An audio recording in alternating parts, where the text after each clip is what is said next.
Hi, and welcome back, personal finance students. We are going to talk about some retirement investing options. And as we look, we're going to talk about setting money aside in a bucket, right? That's going to hold our cash for us, and we're going to eventually invest that cash into something. We're going to talk about what can you do in each bucket, kind of the rules of putting it in, taking it out, and we're also going to talk about how that money is taxed. So as we take a look, Mr. Clem draws pretty bad pictures, I know, but I'm a visual kind of guy. On the left-hand side, we've got Mr. Clem, who's got a job and he's got earnings. Right? Whether that's salaried or hourly doesn't really matter. But I've got earned income. I'm making money. I have the option, before the government starts taking some of my money in taxes, to invest in some tax deferred options. Now, when people talk about putting money in a 401k or a 403b or a TSP or a traditional IRA, those are essentially buckets, right? Those are buckets that are going to hold your money. The 401k is the tax code that says you're allowed to take money out before that paycheck is taxed. But what's actually being invested is money in stocks, like say 3M, or bonds, or mutual funds. Like say Vanguard 2035 fund. Right? Mr. Clem thinks he's going to retire in 2035. He goes to this Vanguard mutual fund and says, I'm going to invest in this, and it'll automatically rebalance the riskiness of the investments over time. So that by the time I get to 2035, it's not in super duper risky things, because that's when I can't necessarily afford to take losses. Right? The bucket that it's getting put in is a bucket called a 401k. Or it's a bucket called a 403b. Again, that's the tax law that allows nonprofit places like ISD 466 to allow employees to invest. Or something called a TSP. Right? That's for federal employees. These are all employer-sponsored plans. Clem could go ahead and put some money in something called a traditional IRA, individual retirement account. If Clem was self-employed, I could put it in what's called a SEP IRA. But again, the point I'm trying to make here is all of these things, 401k, 403b, TSP, whatever, they're the bucket. They're the bucket that holds the money. Inside the bucket is stocks, bonds, and mutual funds. Okay, possibly cash, I guess. But stocks, bonds, mutual funds, and cash. That's what's holding inside the bucket. So Clem has got some earned income. Clem maybe chooses to deduct some and put it in one of these tax-deferred options. Clem then pays federal income tax because we live in Minnesota, state income tax, Social Security, Medicare, and again, maybe some other things, health insurance. And all of those dollars are subtracted from my account, and I eventually get a take-home paycheck. Now, again, Clem can go ahead and make some choices to invest money after tax if I want to. And I could put it in something like a Roth IRA, and again, or a brokerage account. Right? I can put money and invest it with like a Jake Linder and say, Jake, I got some after-tax dollars I'd like you to go buy. But again, what am I buying? I'm buying stocks. I'm buying bonds. I'm buying mutual funds. That is what is actually sitting in these buckets. The bucket is titled Roth or brokerage account, traditional IRA, so on and so forth.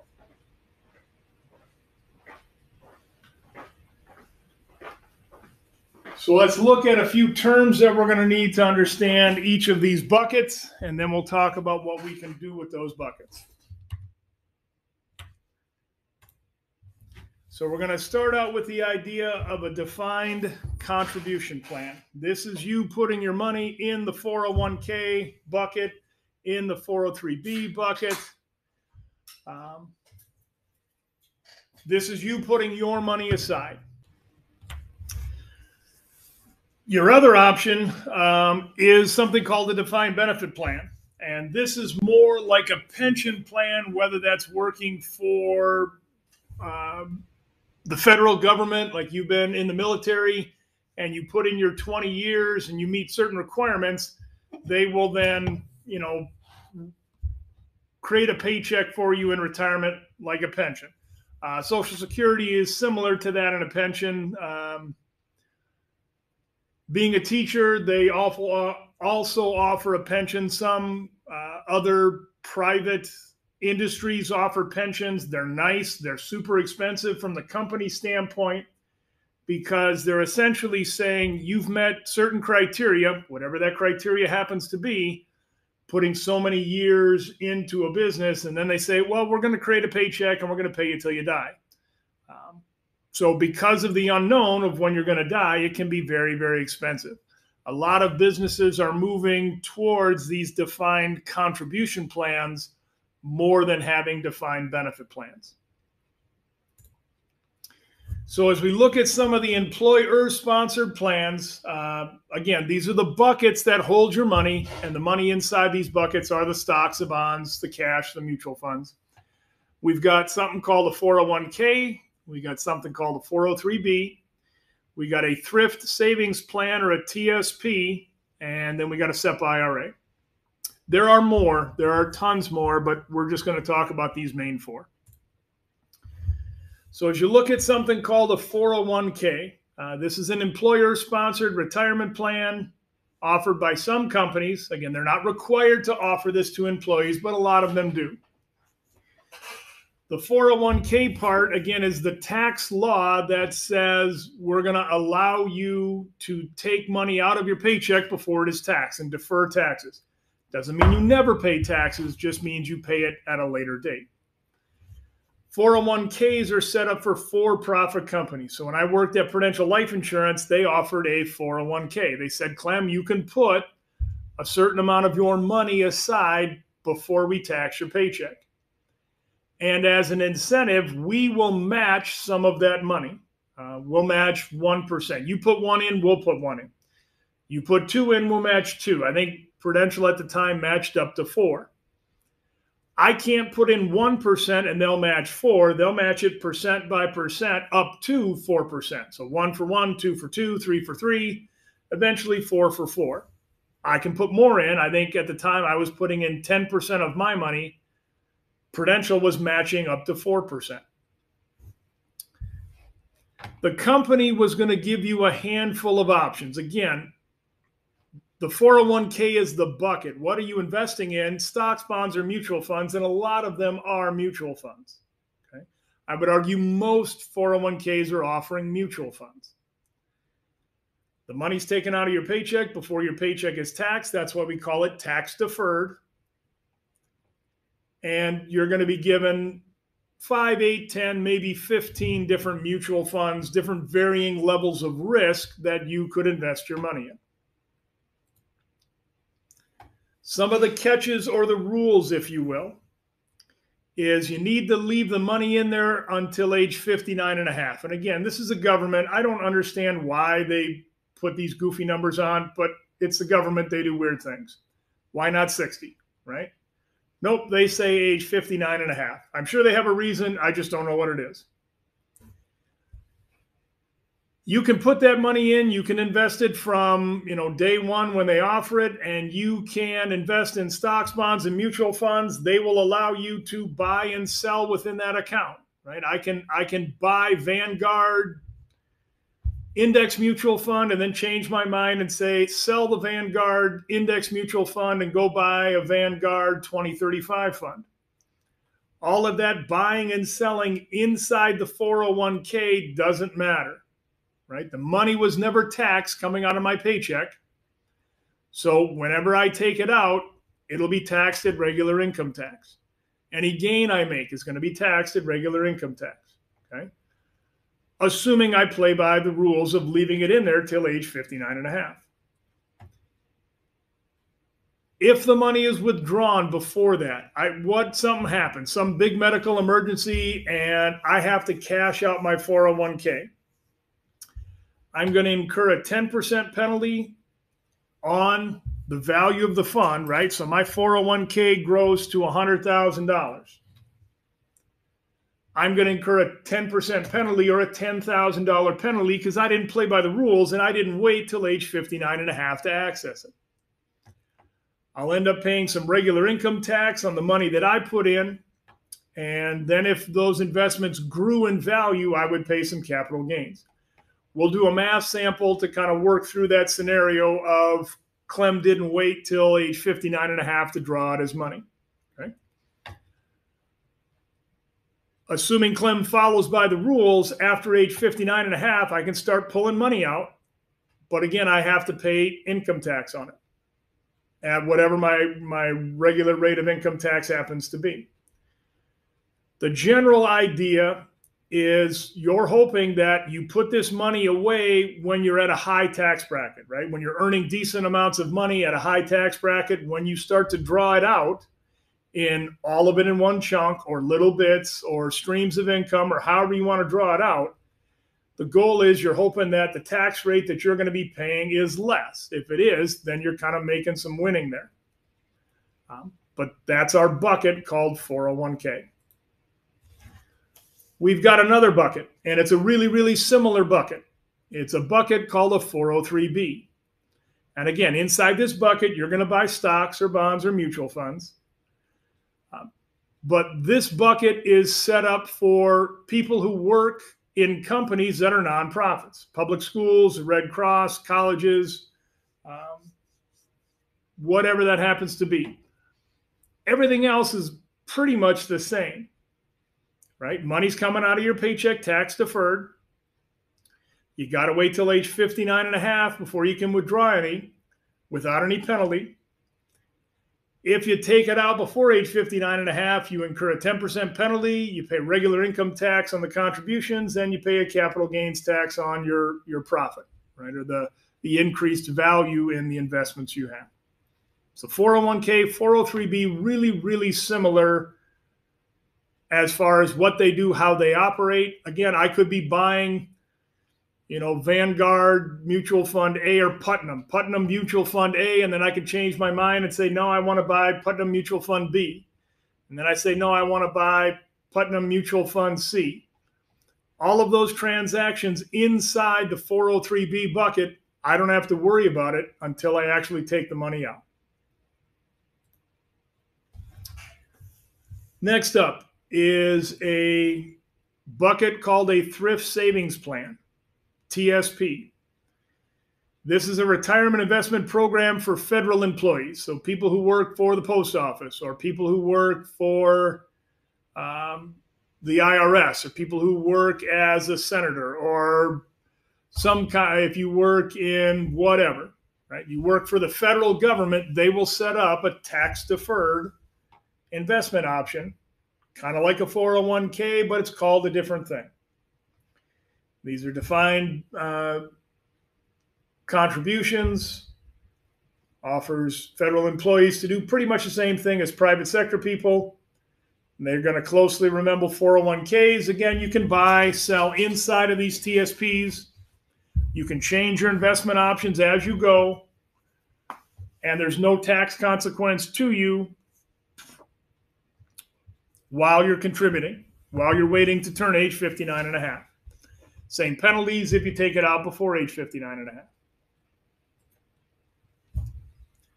Last employer-sponsored plan is called a SEP IRA. And SEP IRA is a simplified employee pension. This is geared for self-employed people. And Clem says he doesn't want to teach anymore, but Clem's going to go, create this Clem Corp financial planning software or financial simulations that I'm going to sell to high schools.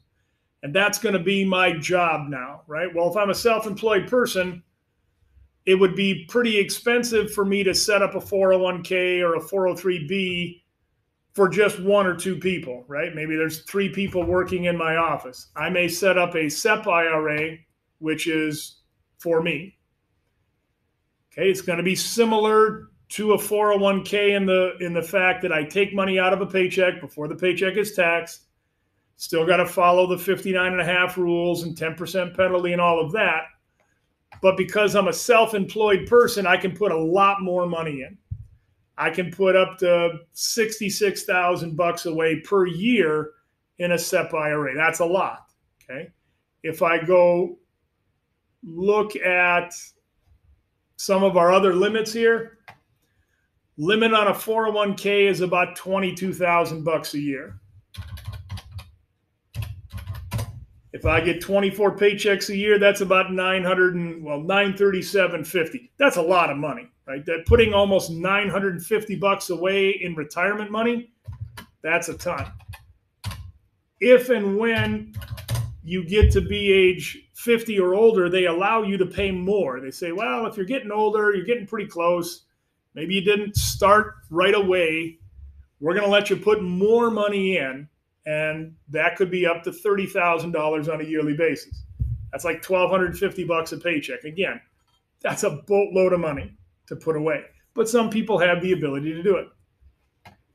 Your 403b has the same limits, $22,500 a year. Since we're into the limits, your SEP IRA is $66,000 a year. We're going to look at something called a traditional IRA and also a Roth IRA. This one is tax deferred. The traditional, this one is an after-tax account, but both of them have limits of $6,500 a year. Again, if you're old, if you're 50 or older, you can add another $1,000 to it. So there are limits to how much money you can put away in these retirement investing accounts.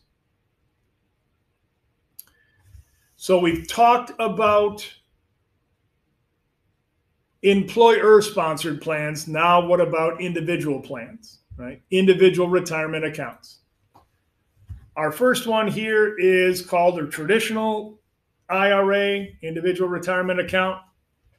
I can go to Jake Lender and say, Jake, I'd like to help you or have you help me set up a traditional IRA, and I'm going to take money out of my paycheck before my paycheck is taxed. Right? So it's set up by the individual, not the employer. Logically, there's no employer match because you're doing this on your own. They do have a contribution limit on a yearly basis. This one is $6,500. Again, $7,500 if you are older, 50 or older. Same 59.5 rule to leave your money in there without having to pay penalties. So same 59.5 rule as your 401k, 403b, TSP, all of those. Taxes are going to be paid when you take your money out. So again, similar to the 401k, 403b. What ends up happening is a lot of people will go work for a company. I worked for Prudential for several years, and I had a 401k, and I had money set aside. And now that I'm no longer working at Prudential, I could leave the money in their 401k plan, and it's still my money, right? That doesn't change. But if I'm no longer working for that company, I don't know how helpful they're going to be, right? I'm not creating any money for them, so it's still my money, but they're not going to go, oh, hey, Clem, here's the latest update on mutual fund ABC, and we think you should maybe do this or do that. I may want to have more control over my money, so I may say, I'm going to take it and I'm going to keep it tax deferred, right? Tax deferred meaning I never paid tax on it. And I'm going to roll it from a company plan to an individual plan, right? A traditional IRA. Clem managing his own money, a lot more freedom, but the money is still in a bucket that has never been taxed. So that's why it's called tax deferred.